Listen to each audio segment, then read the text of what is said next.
Thank you for being here. I apologize for not being here when you first got here to give you a warm welcome, and so this is kind of a goodbye instead of a welcome.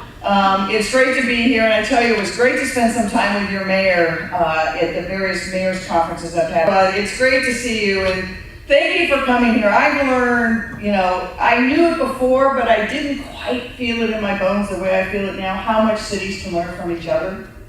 And how much in these changing times, cities are the front lines, both in where our challenges show up and where the opportunities to find solutions to those challenges are. I will give myself away. I have given up on any solutions coming from Washington, D.C. I think for the next 2 to how many years, we're going to be fending off D.C. as cities and trying to do progressive things.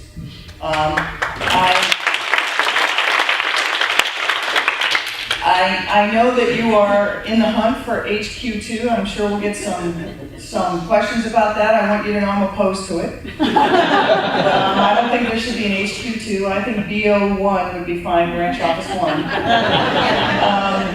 But in seriousness, I think it's great that you're here because we in Seattle really are at that front line of what happens in these changing times to cities and to populations and the people living in them in these incredibly fluctuous times.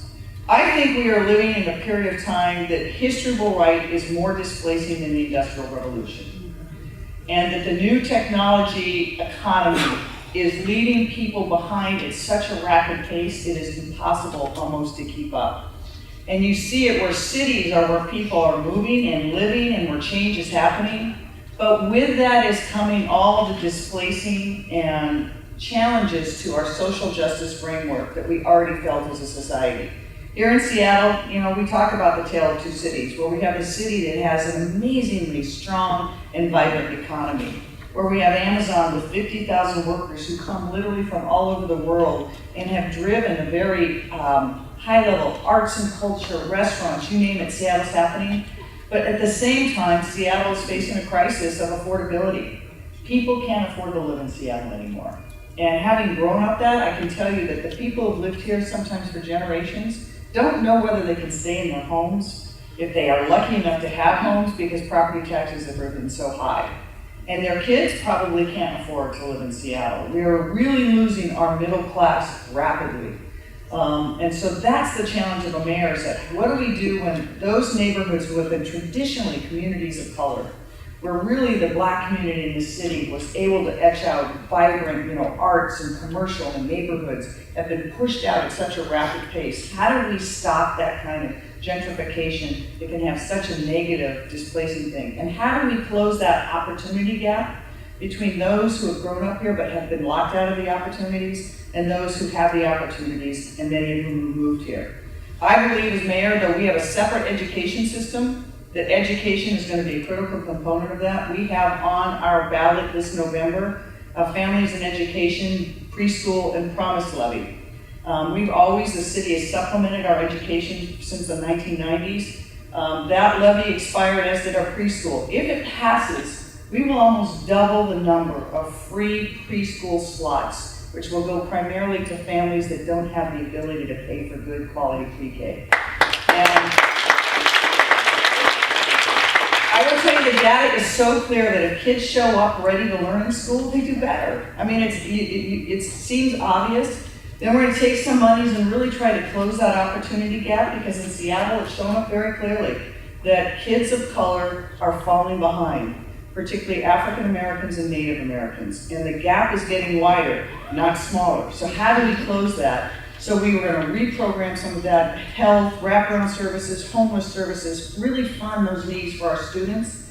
And then for those kids that do what we ask of them, we're going to return that promise with 2 years free college. And every kid graduates. But not just the tuition program, because we know that doesn't work. We're going to make sure that the schools work with them, the counselors, get them ready, get them pointed, get their families ready, help them fill out the forms, and when they land in the colleges, have that same landing spot.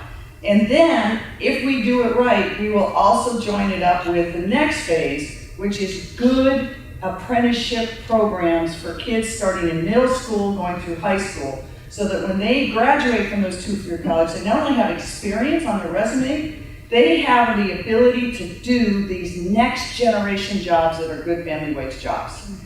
And startling statistics, Seattle and Washington State, enormously progressive in some ways.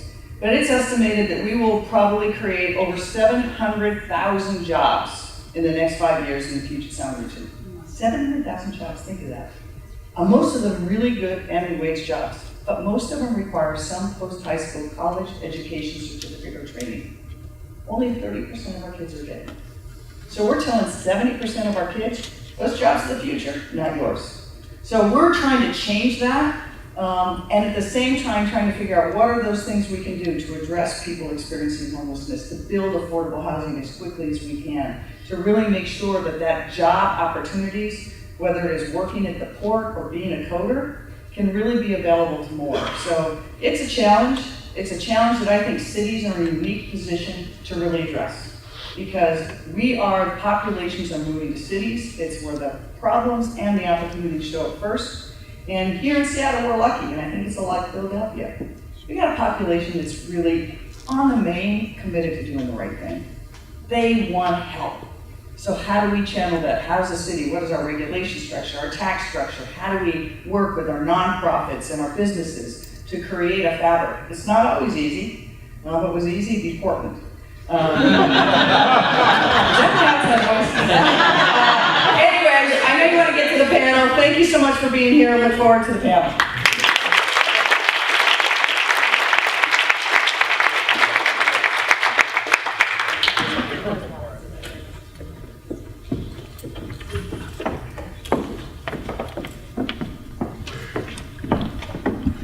Thank you, Mayor Durkin. My name is David Boardman. Met many of you over these 3 days. I'm the Dean of the Klein College of Media and Communication at Temple University, and I'm also the chair of the Lenfest Institute for Journalism, which owns the Inquirer and the Daily News. I'm delighted to be moderating the last session of these exciting 3 days. This particular G-Plex, which is my first, has been an amazing and surreal experience for me. Because it really brought together two parts of my life. Before coming to Temple 5 years ago, I had spent my entire adult life here in Western Washington. 30 years of that working for the Seattle Times, and much of the last decade as the top editor of the newspaper. So it's been a remarkable experience to see my beloved old city through the eyes of my beloved new city. As you've seen, the streets here are much cleaner than ours in Philly. The sushi is fresher. And yes, the pedestrians are more obedient. They can't touch our cannolis. They don't have the farms. There's not a Wawa within 2,700 miles. And they don't have the Vince Lombardi trophy. And even though they're getting an NHL team, in large part thanks to Mayor Durkin, they don't have Brady. But despite these and other obvious differences, we really have seen, I think, in both these cities, a tremendous civic pride and a passion for social justice that isn't in every city in America, and it certainly is strong in these two cities. There are two other attributes that our cities share: outstanding journalism and dynamic mayors. These three people on the stage today represent those attributes. I will come clean that they're all my friends. Two are journalists, one with whom I worked very closely for a couple of decades, and the other with whom I competed against. The third, the mayor, is, I'll also come clean on this, a beloved pal of more than 25 years. And I don't know, it's been an interesting thing for me to even ponder how I would have been the editor of the Seattle Times if she were the mayor. One or the other. Yeah, we probably wouldn't be friends anymore. So it worked out okay. So let me say a little bit more about what we're going to do here. For this session, I'm asking my journalist friends to participate not in their usual roles as questioners, but really much more as observers, longtime observers of the city, residents of the city, experts on the city and the region. And I'll say a little bit more about them. Michelle Matassa Flores is the managing editor of the Seattle Times, where she's worked for 25 years. In that role, she's the second in command of the news department and really is the point person for much of the newspaper's coverage day to day. She's held a variety of roles there in reporting and editing, and she happens to love Philadelphia, which she's visited several times in the last few years.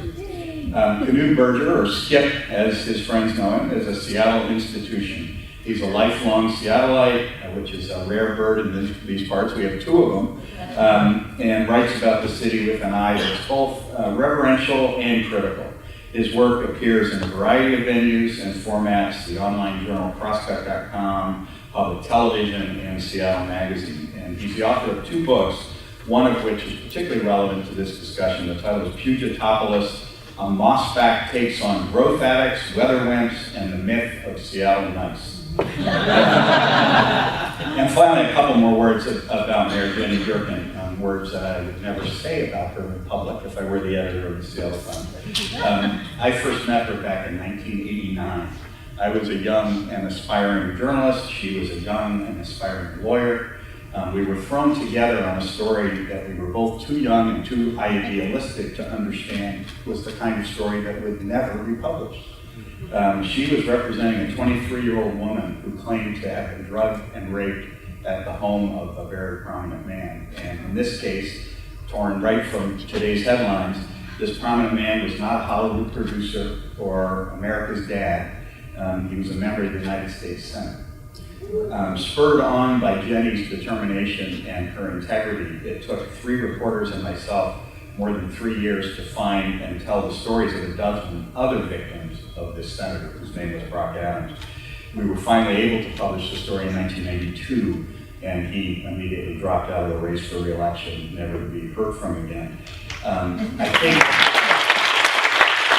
that reporting, we like to think, was a brick in the foundation of today's Me Too movement, and I will tell you, it would not have happened except for Jenny Durkan. In the decades since, I've watched her take on a series of similarly daunting challenges in private practice, as chief counsel for the governor of Washington, as a citizen reformer on the Seattle Police Commission, as you heard, U.S. Attorney for the state of, for Western Washington, a role in which she shined as a champion for civil rights, which was a particularly fitting achievement for the first openly gay U.S. Attorney in American history. She's been the mayor for 10 months. She's been more than a little busy in that role, so we're really thankful to have this chunk of her time. Your GPlex agenda says this session is about what's next for Seattle. We've decided to make it more about Seattle's past, its present, its future, and including how the city can leverage these breathtaking strengths you've seen and heard about while managing some of the gargantuan challenges that you've also heard about, and to consider what all of that means, what lessons are in it, good and bad, inspiring and cautionary for us in Philadelphia. So Mayor Durkan and Skip both grew up in what people around here call Old Seattle. We heard her already refer to that. Skip, let's start with you because you are a historian. Tell us what was different in Old Seattle and what's been lost and what's been gained with this new Seattle. Well, thanks for having me. This is fun to get to talk about my favorite subject, which is Seattle and where it came from and where it's going, and trying to navigate the present, which is rapidly changing. There's sort of 2 levels to talk about this on. I mean, when people refer to Old Seattle, I think it was a smaller town, it was a provincial port city.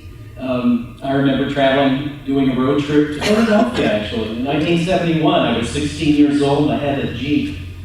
At every gas station I stopped at, the gas station attendant would look at the license plate and his eyes would get wide.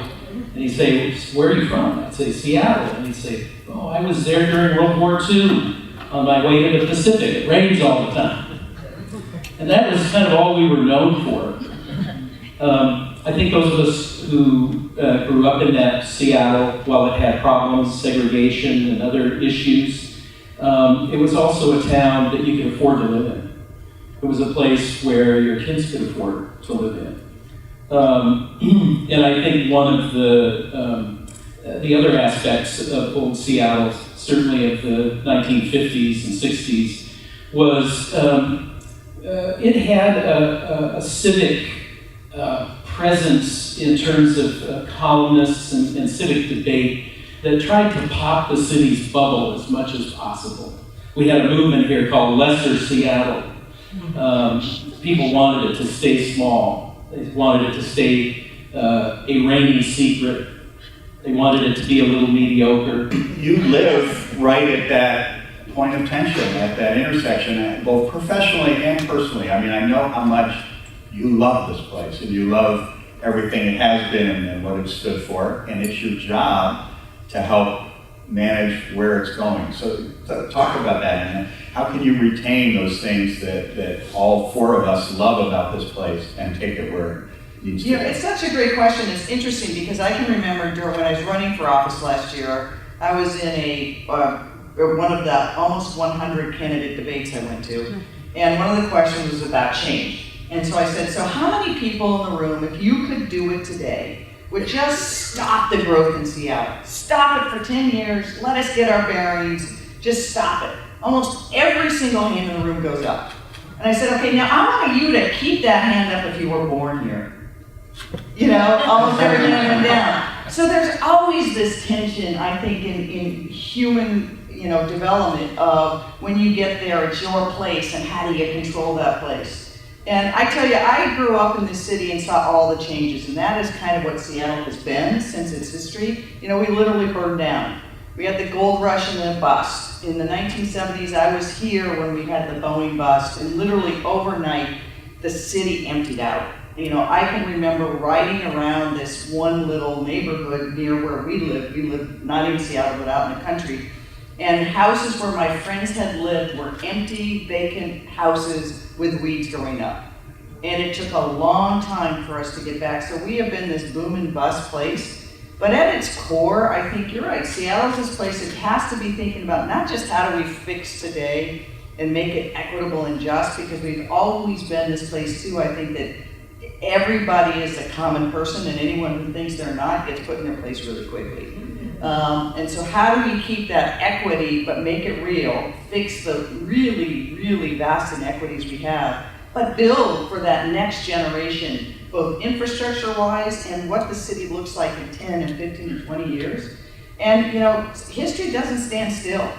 And we're at that moment in time where jobs are being displaced, workers are going to be displaced. Jobs that exist today will not exist in 10 years. And some of them have the jobs of the people who can afford to lose the jobs the least. I'll give you one more example and then I'll let you ask someone else, but another thing came up during the campaign about, the union representing grocery workers sat down with the candidates and wanted them to sign a pledge that a particular company that was moving here was not union, and would you promise to hold them to have union jobs? And I said, you're asking the wrong question, because in 5 years, there'll be no clerks. What are you doing on that as a policy? And now you see it, Amazon Go, there's 2 of them in the city, they've announced thousands more. We've got to keep up as policymakers to be thinking about when we have automated vehicles, thousands of people in Seattle will lose their jobs almost overnight. And they are predominantly people of color, immigrants, and refugees in some of the sectors. And we have no plans to replace those jobs for people. So these discussions about technology have to have a reflection of the people that are underlying it. And I think that's the discussion we've had. We talk about change and traffic's hard to get here and it's not the city it used to be. But how do we make sure the people who live there, they have a plan that can be, there's a future in this city for them.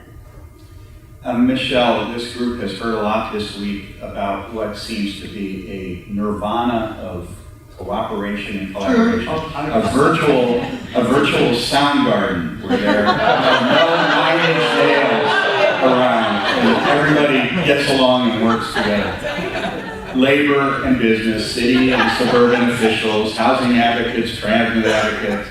It certainly doesn't sound like the Seattle I left. Is this the one you know now? I hate the word, you're taking my, thank you. I hate the word guffaw, but when you mentioned this to me earlier today, that's exactly what I do not think that is true. All respect to the mayor. I think Seattle has long been a place where process gets in the way of getting things done quickly. As a proud jaywalker, I like going to the East Coast. I get an energy from people who are just going to get where they're going quickly and not let anything get in their way. Seattle is very much that stand on the street corner kind of place when it comes to getting things done. And I think, you know, I don't know how much you've heard about issues in the news this week versus that bigger picture, but we recently had a failed attempt to come up with an employee head tax to fund affordable housing. And I think one reason it may have failed is that people were caught off guard by that plan, and many of the people who were caught off guard were business people in Seattle. And I think at least for the public that we hear from at the Seattle Times, our readers, and this is through still phone calls and emails and tweets and texts and all kinds of ways, comments on our stories. I think there was a realization then that, oh, people aren't talking to each other to solve these problems. There's still something missing there. I think there are some very sincere efforts to change that. And in fact, there's a large coordinating group called One Table here to try to come up with solutions to our homelessness crisis. But we're not there yet. We're far from there. Skip what you can. Can I tell you a funny story real first? Oh, yeah. So all of you saw Jeff Flake get confronted in the elevator by the two women. Yeah. And Mitch Landrieu, who was the mayor of New Orleans, had the funniest thing he said. Yeah, that looked pretty rough for a U.S. Senator, but if you're mayor, that happens 7 times while you're buying milk. That's Seattle. Yeah, well, there's people have talked about Seattle process and a process of inclusion and discuss it. I think there's a sense that we can talk things to death, study things to death. I think there's also currently kind of a perception that that the city council in particular kind of lives in an extreme liberal bubble or identity politics bubble. You hear a lot of people who are frustrated with some of the practicalities and we used to be, interestingly, like just with in the late 60s and early 70s, the urbanist reform movement was driven by Republicans in Seattle. Now you'd be hard-pressed to find a Republican in Seattle. We become, well, I was going to say a one-party town, but we're really a two-party town, Democrats and socialists. And I think that the pressures that come from the activists, which is, we've had that practically since the beginning, that's nothing new. But I think there's a sense on the part of a lot of voters that it's created a certain amount of dysfunction, as well as backlash from people labeled as NIMBYs who are concerned about homeless moving into their neighborhoods and that kind of thing. So I think there's a lot of tension in our politics. We have city council elections coming up in 2019. I think it'll be a pretty interesting election. Now, Mayor Durkan, I know you do have a different perspective on the collaborative process here, as you had shared with me. Say a little bit. No, I think that we are, but I think our politics reflects where we are as a country and a city. It's a fraught time in many ways. And the proximity that you have in a city, you see those inequities up close every day. And those friction points are just more dramatic. It's funny because you talk about Seattle process, and we do. It's like I tell people, it's kind of like, anyone who's had a kid or grandkid, and they've got those teething biscuits, by the time they're done, they're just mush.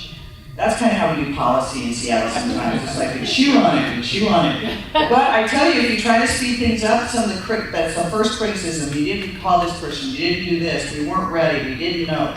And even from the business community who will say, why did you do X? That was such a disaster. But if you look at any of our successful businesses in Seattle, and I say to them, well, didn't you have a phone that you spent hundreds of millions of dollars on and abandoned overnight, or Tivana, or you can go down? Companies are expected to fail fast. If government does that, there's a whiplash factor that people can't navigate in the same way. So there's this balance between being the continuity that people need and having those basic city services, but being able to be innovative enough that sometimes you try things and they're not going to work. And you try to get everyone in a room, but you're never going to get 100% agreement. And sometimes you just got to try things. So I think I think we probably have more rooms with more people in them than a lot of cities over and over again. But at the same time, I think what you're seeing now is we the resistance you get is when you try to move a little more quickly. So certainly, this group has offered lots of compliments about Seattle this week. We can stop now. But we heard a comment yesterday from somebody that resonated pretty loudly with the room, which is, where are all the black and brown people? And certainly while most of America has diversified dramatically over the past couple of decades, Seattle barely has, and in fact, it's historical black neighborhood in the central area I read, which 10 years ago even was like 70% black, is now 16, 17% black. Michelle, what are the implications of Seattle to some extent becoming like Paris, where all the people of color are being pushed out to Kent, or not all of them, but many of them? Well, I think there's a blandness that takes over. First of all, it's a lot less interesting a place. I think there's a very, and this is really probably my top concern about this place right now, that it's becoming so divided economically, culturally, socioeconomically, and people are left out. It's like the mayor was talking about, jobs aren't, these jobs aren't yours, they're somebody else's. Having people left behind is going to lead to just a sameness of decisions being made, catering to the wealthy. We've got, in the schools, for instance, a lot of not even the extracurriculars, but in some cases, basic education functions are sometimes paid for by PTAs at individual schools. And in wealthier neighborhoods, they get better stuff. They get new books, they get music classes that schools in poorer neighborhoods don't get. Over time, it's going to be more and more pronounced. And this isn't just Seattle, I think our country. Seattle's a reflection in many ways of what's going on nationally. People will continue to be left behind. And I think, I'm not sure what this city can do to stop that, but right now it's not heading in a positive place. You've got people of color are moving. When they leave the central district in Seattle, they're going out to the suburbs and the exurbs in King County. It takes them a lot longer to get to work. They're working 2 and 3 jobs and not being with their families, and it's going to lead to just a greater and greater divide economically. Mayor Durkan, as you mentioned, Philly is on the list of finalists for Amazon HQ2. There are many people in this room who are salivating at the prospect. There are others, particularly after this week, who have a little, be careful what you wish for. What would your advice be, both in terms of if the city, I think against pretty high odds, but if the city were to get HQ2 in dealing with Amazon, and then just the general sense of how to attract more significant employers to Philadelphia? I think it is really that it's difficult for cities. I would say, in the main, you want to be part of the city that is attracting the jobs. When I was U.S. Attorney, I was really fortunate. I got to be friends with a number of the U.S. attorneys in the country, and 2 of my closest friends, one was the U.S. Attorney in New Jersey, and the other was the U.S. Attorney in Detroit. And if you go to Newark and Detroit, those are the cities that Seattle didn't want to be because they just couldn't make that transition. But the reverse is true too. If you're not super intentional about it and don't look at cities, I would say if you get HQ2, if you're lucky enough to do it, send someone here. We will put together a delegation to say, here's works of the wise of things. If we had known up front how quickly Amazon was going to grow, things we would have built in advance. Everything from social infrastructure to housing costs, to education, to those things that if you don't have those bulwarks, you get what Michelle says, which is pretty soon you've had this growth come down on top of the city and just push people out. And so if you don't have that opportunity flow growing from the ground up at the same time to meet it, then you're only going to at some point lead to the disparities, if not in your own city, being pushed to the perimeters of the city. So I think that there's public safety, there's social justice, there's education, there's opportunity. How do you look at what are those feeder jobs to get to those great new jobs that are coming? Because jobs do create, attract jobs. With Amazon, Facebook is growing here really quickly. Google's growing here quickly. Apple's growing here quickly. We had Microsoft. But those jobs tend to be of you know, in the main, a certain type of job that are not the jobs that are open up to a lot of the kids that are going through our school system and dropping out. And so how do we go to the businesses and say, tell us the jobs you're going to be needing for the next 5 and 10 years, and then create the curriculum in the schools to match it, and the jobs to match the curriculum, and that's where the business community rallies around together with everyone else to say, okay, we all know this is going to benefit us. Then you got to have for the people already through the schools who don't have those opportunities. What's the strategy for that? Skip, how do the Mossbacks feel about Amazon? Amazon is probably the most hated company in town, partly because of this. It's sort of a lot of young people hate it because of the income inequality that it has represented. You have, tons of jobs being created in Seattle filled with single young people making $100,000, $200,000 a year. And as the mayor said, Seattle wasn't prepared for this. Old Seattle was a city of modest bungalows that had been built over a 70-year period, single-family homes, low-density neighborhoods. These used to be starter homes, and now they sell for $1 million. So it's I think it's, Amazon's been criticized for what it's done to bookstores. It's been criticized for not being socially engaged enough in Seattle. And so I think it has come to represent sort of the big bad of corporate for a lot of people. For a lot of other people, well, they work there. And they like the company and the prosperity. I would just agree with what the mayor said in terms of if you get Amazon, there is a cost to the prosperity and the issues of equity in terms of how that prosperity is shared. And I think, the head tax that the city tried to impose on Amazon was an attempt to get large employers to step up and help with that equity issue by using that money to create affordable housing and to help homeless. I think there's if you go up on Capitol Hill and look at the polls in neighborhoods or in the South End, you'll see a lot of anti-Amazon signs depending on what issue is hot. I just want to challenge that a little bit. I think you're right, Skip, in some ways, but I think it's a little rosy glasses to say inequity wasn't here before. It was just more visible. And because the city grew so fast, it became so pronounced and we couldn't avoid it anymore.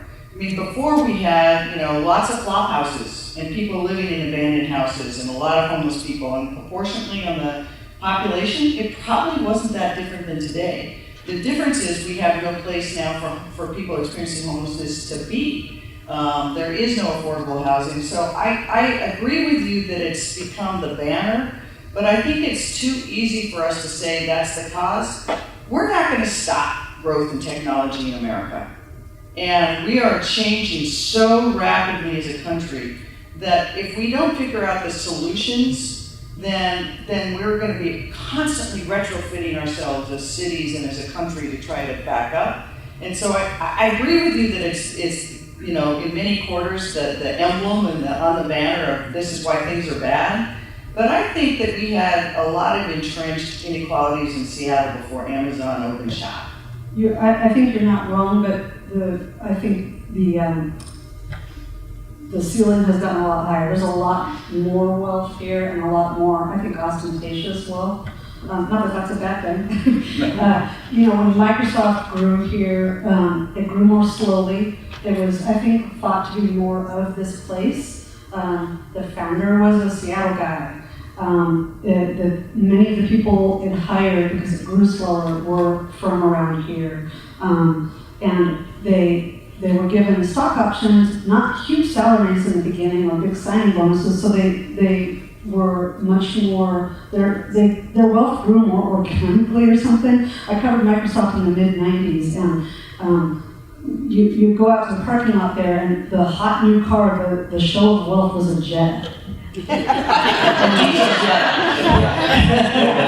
And now there, you see Maseratis. In South Lake Union, the Seattle Times is next door to the headquarters of Amazon. Our old building was torn down to make way for more of that. And I'm not going to be there. And I'm really not. I think that neighborhood in many ways is a better neighborhood than it used to be before Amazon landed there. But the flash and the wealth that you see is very much not of this place. And I think that people are just, their heads are still spinning about that. And I think that will probably happen wherever they put HQ2. So I want to leave time for some of your questions. I don't know, is there a microphone out there yet? Okay, so raise your hand and then I'll ask one while they're taking it around. So several of my G-Plex colleagues dragged me last night to one of the city's fine dispensaries. Actually, I dragged them. What impact? No wonder you're so mellow. What impact has marijuana legalization had on the city, do you think? And start with the mayor. That's a really good question. I think that it has been, I would be honest, I was U.S. attorney when it was becoming legalized, and I was very, very skeptical that you could stand up a legal marijuana system next to the black market system. It hasn't been perfect, but I think it has done better than they have, and I think that this has shown to the rest of the country. Most cities now, and in most states, most of the population is living somewhere where marijuana is legal in some form, either medicinal or otherwise. And I think what it has shown is you can have a system in place that can basically control and regulate marijuana in a way that is better than the old system. Skip the other thought on that. I think the impact culturally has been almost zero, except they're more happy-looking people at Bus. All right, who had a question? That's a question. What the heck, So a couple things about the workforce and what you can do about that. So are you working with these big companies and maybe with government about who supplies these companies?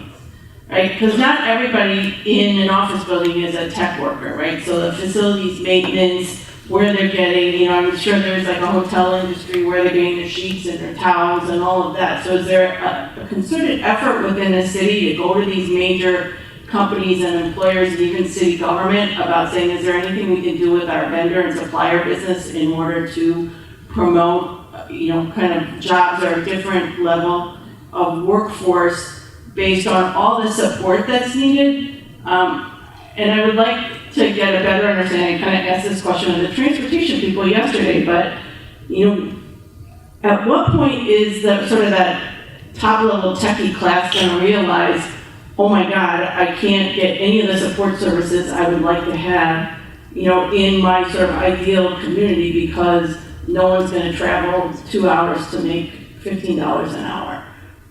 So just in general, are you kind of looking at those kinds of things as far as workforce development?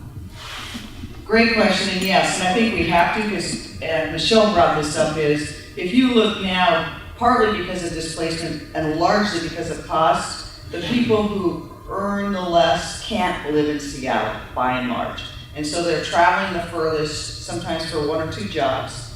Often transit doesn't go from where they're living to Seattle, or not at the times they need to go. So we're having this very holistic conversations on how do we address just that. And it's the whole supplier chain through everything else, and talking to companies so that they'll have more cognizance.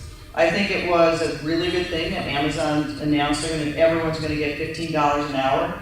But I think we have to have holistic systems that look at, both how do we create jobs in communities around Seattle, how do we pay people more, how do we have better transit, and how do we make sure that we're not just ending up with a very wealthy class and service workers.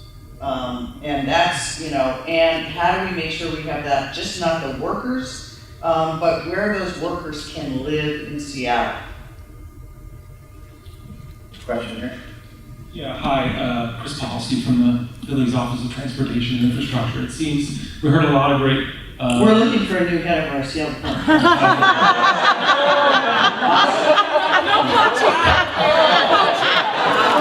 We can talk later. It's nice here.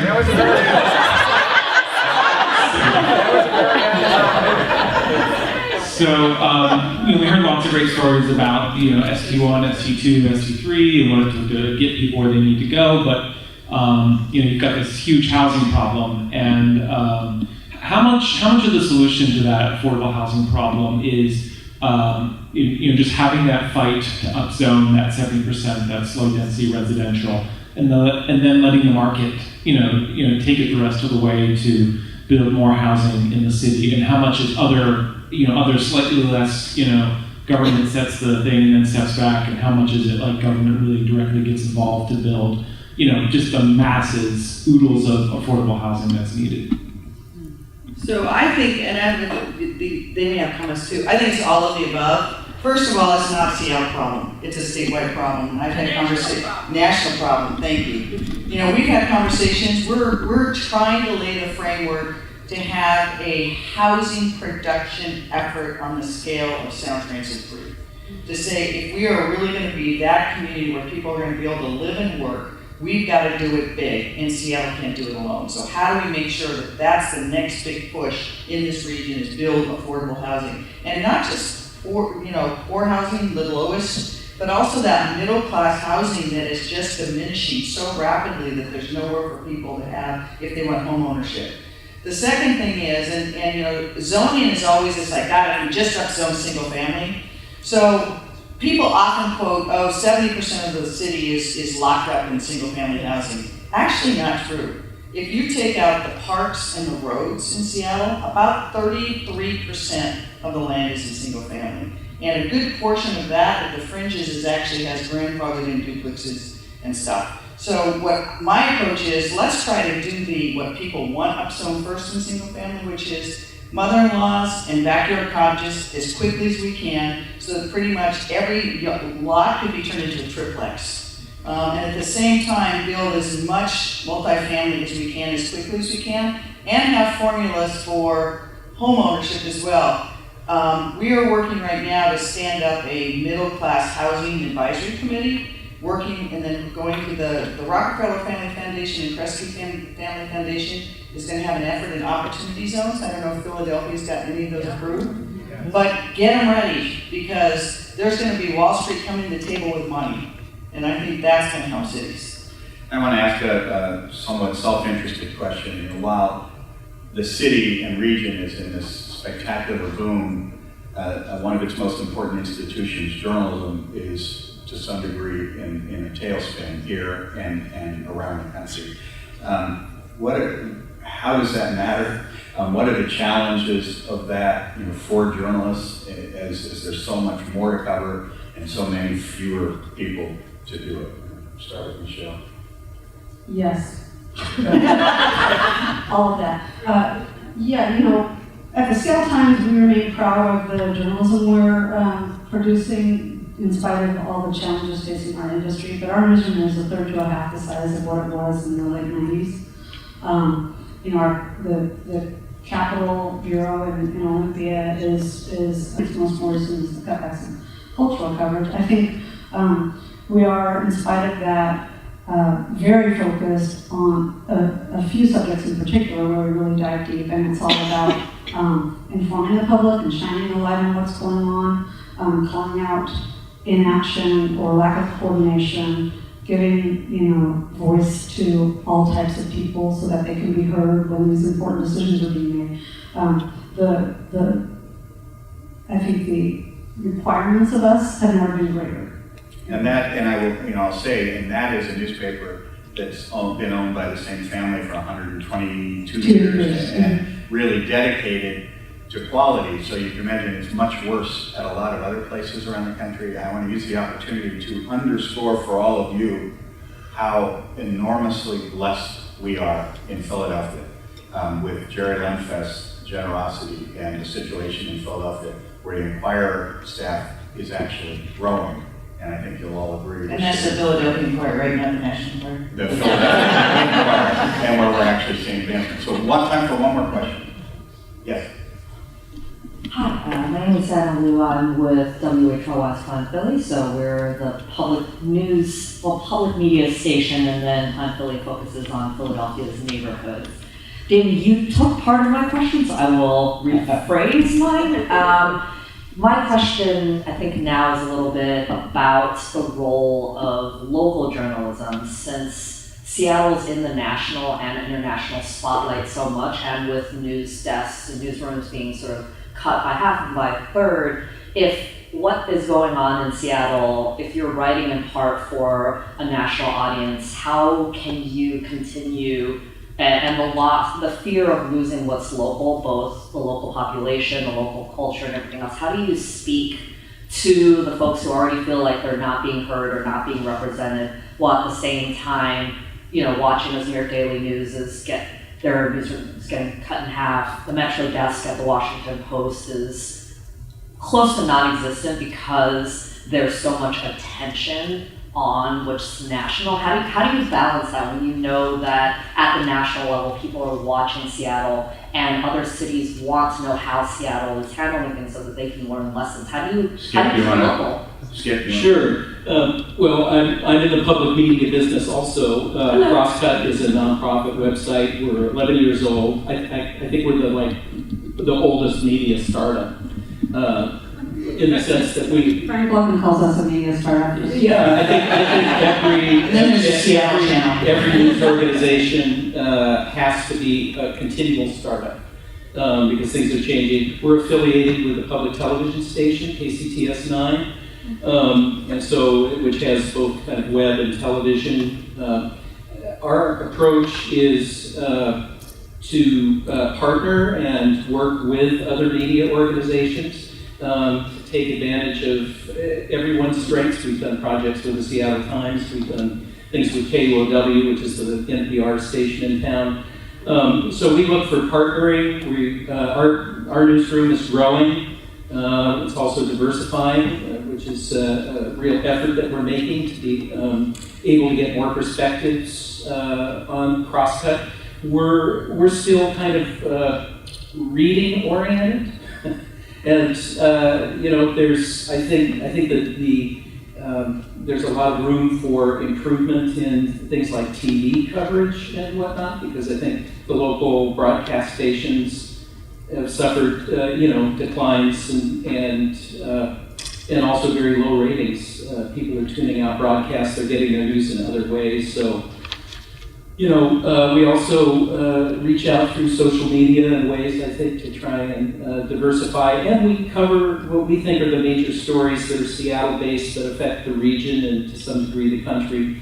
We cover Amazon, regularly. We cover, we look at the national implications of other stories. The mayor's been instrumental in this private development of an old arena here in Seattle, so we're going to get a hockey team and hopefully an NBA team pretty soon. But it's all private investment. It's $700 million of private money going into this project, which I think reverses the old idea that the public needs to subsidize billionaires as opposed to the other way around. Michelle, you wanted to say? If I could just add really quickly, I know we're kind of tight on time, but I think our approach has been to write about local issues with national context. Homelessness is a great example of that, where we're actually traveling around the country and finding solutions or things that seem to be working or taking hold elsewhere, and then to write about national issues from a local viewpoint. Immigration is a great example of that. So part of that is to bring people together toward the middle, and that can be geographic, it can be political, it can be economic, and it can, I tell our reporters, don't go for extreme soundbites, find the people, the moderates in the middle who will get us somewhere. So I think, in terms of being a local news organization, that's what we can do to add to the... So I want to respect the need for many of you to catch planes, but I want to give the mayor the last word of anything you want to say to the Philadelphia visitors. So one is thank you for coming. Two, go do good. And I just want to follow up on this. I don't think there's been any more important time, and we say this all the time, but I just think we're at this pivotal time in our country. And I think that the press is crucial to making sure that we have transparency and honesty moving forward. And it's really hard right now because I think we're at this time where it is, clicks are king, snark is king, hot takes are king. And to be able to have those journalists who can actually take the time to develop sources, to go out and ask questions, to do thoughtful pieces, is not always rewarded.